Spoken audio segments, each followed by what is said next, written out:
नमस्कार. काव्य शिको मनमोहक मराठी मालवणी कवितांमध्ये मी मनमोहन रोगे आपलं स्वागत करतो. मित्रांनो, आज आपण एक मालवणी कविता ऐकूया. आत्ताच यंदा अनंत चतुर्थी 10व्या दिवशी होती. कालच गणपती गेले. गणपती जेव्हा येतात किंवा येऊच्या असतात तेव्हा ती तयारी कधी सुरू होता? महिना दीड महिना आधीच सुरू होता. एक कोकणात जिथे आमचं बालपण गेलं किंवा घर आहे, घराची रंगरंगोटीपासून सगळं असतं आणि आबालवृद्धांका अमाप उत्साह असता. इतको उत्साह बाकीच्या सणांचो असताच असं नाही. आणि गणपती मग तो 10-11 दिवस घरात राहता. घर सगळं भरलेलं असतं, सगळा गणपतीमय वातावरण झालेलं असतं. प्रत्येकाच्या घरात गणपती असतं, त्यामुळे मग आरती, भजन, फटाके, फुगड्या हे सगळं चालूच असतं. आणि गणपती दिवसात बघा दुसरा कोण कसला काम करणारच नाही, म्हणजे सगळे गणपतीतच रमलेले असतात आणि अगदी गणपतीमय झालेले असतात. त्या सणातच सगळे गुंतलेले असतात. आणि जेव्हा गणपती जावचो दिवस येता तेव्हा लहान मुलं तर रडतच, लहान पोरं रडतातच, पण मोठ्या माणसाच्या मनात हुरहुर लागतं. जसं कोणतरी आपल्या माणसात घरातलं माणूस जाताना तसं वाटतं. मग ती नुसती मातीची मूर्ती असं वाटणंच नाही की तो आपल्या घरातला भाग आहे, आपलाच आहे असं वाटतं. आणि मग त्यामुळे वाईट वाटतं. आम्ही तेव्हा लहान असताना रडवू. मग आमची आवशी सांगत, तू पाहुण्याकडे गेलंस, मामाकडे गेलंस, किती दिवस राहशील? 2 दिवस 4 दिवस? तर हां, म्हणजे माझी आठवण येत आहेत ना. मग आम्ही सांगू हो आठवण त्यात तरी. मग तो आता आपल्याकडे 10-11 दिवस राहलो, मग त्याच्या आवशीची आठवण येतं ना, म्हणून त्याला आपल्या आवशीकडे सोडू खरं असं ते लहान मुलाची समजूत काढीत. आता तेव्हाची लहान मुलं ना आताची लहान मुलं याच्यात फरक आहे. आताची खूप स्मार्ट आहेत, त्यांना आणखी काय ते आताच्या आया काय ते वेगळा सांगत असतील किंवा त्यांना कळतही असेल, तो भाग वेगळा. तर जेव्हा तो गणपती विसर्जन करून पाठ घराकडे आणतात आणि आसनार ठेवतात, मग त्याची आरती करतात. त्या गणपतीसाठी जे काय असं सजावट केली असतं, मखर केलेलं असतं, सगळं वाईट वाटतं बघताना. रिकामोट पाठ बघताना खरोखरच इतक्या वाईट वाटतं की ते शब्दात तसं सांगता येणार नाही. पण ह्या कवितेत आजच्या कवितेत शीर्षक असं रिकामोपाठ, आणि त्या कवितेत आजच्या गणपती येतानापासून तो म्हणजे येऊचं असं तेव्हापासून तो गणपती विसर्जन करेपर्यंत मी थोडंसं वर्णन त्यात मांडायचा प्रयत्न केला आहे. आणि जे मुंबईवारी येतात गावातून ते पण गणपतीचं जवळ येतं जावचं दिवस, तसे ते जावची भाषा सुरू करतात. परवाचा तिकीट आहे, उद्याचं तिकीट आहे, तेव्हा गावच्या माणसाला वाईट वाटतं. तर ऐका कविता.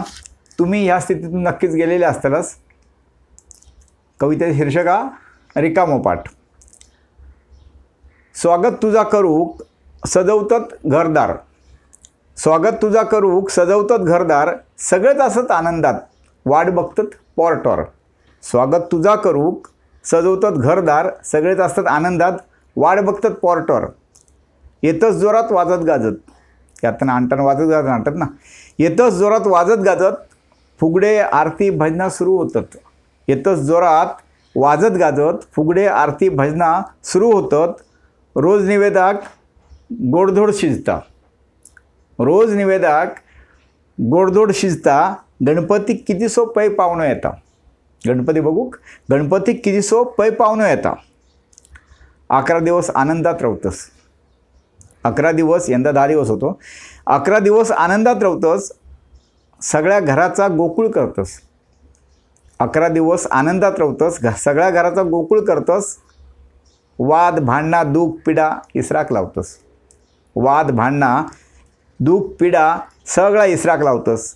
तुझ्यातच तू गुंतवून ठेवतस, तुझ्यातच तू गुंतवून ठेवतस. सगळे दिवस कापरासारखे उडतात. गणपतीचे सगळे दिवस कापरासारखे उडतात. पोरटोर इल्ले परत जावचा बोलतात. सगळे दिवस कापरासारखे उडतात, पोरटोर इल्ले परत जावचा बोलतात. तू जाताना मात्र आमका रडवतस, तू जाताना मात्र आमका रडवतस. घराची सगळी राया घेऊन जातस, घराची सगळी राया घेऊन जातस. निरोप तुका देऊ नये असं वाटतं, निरोप तुका कधी देऊ नये असा वाटता. काळीज आमचा तिळतिळ तुटता.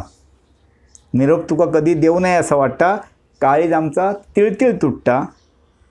रिकामो पाठ बघू नये असं वाटतं, रिकामो पाठ बघू नये असं वाटतं. सगळा घर मुक्या सुनगार होता. गणपती विसर्जन करतात त्या दिवशी सगळा घर मुख्या सुनगार होता. तितक्यात कोणतरी नेमकी पुढच्या वर्षाची तारीख सांगता. तितक्यात कोणतरी नेमकी पुढच्या वर्षाची तारीख सांगता. तू परत येतलस ह्या आनंदात, तू परत येतलस ह्या समाधानात, मगे कधीतरी डोळं लागतं. तितक्यात कोणतरी नेमकी पुढच्या वर्षाची तारीख सांगता. तितक्यात कोणतरी नेमकी पुढच्या वर्षाची तारीख सांगता. तू परत येतलस ह्या समाधानात, मगे कधीतरी डोळं लागतं, मगे कधीतरी डोळं लागतं. धन्यवाद मित्रांनो. ही कविता आवडली तर लाईक करा, कमेंट करा, शेअर करा. तुमचे काय अनुभव असतील गणपती विसर्जनाचे तर ते कमेंटमध्ये नक्की लिहा. आता परत भेटाया 26 तारखेक, जेव्हा पितृपंधरवडा सुरू होतो तेव्हा एक पितृपंधरवड्यातली खास कविता घेऊन काका घास. धन्यवाद.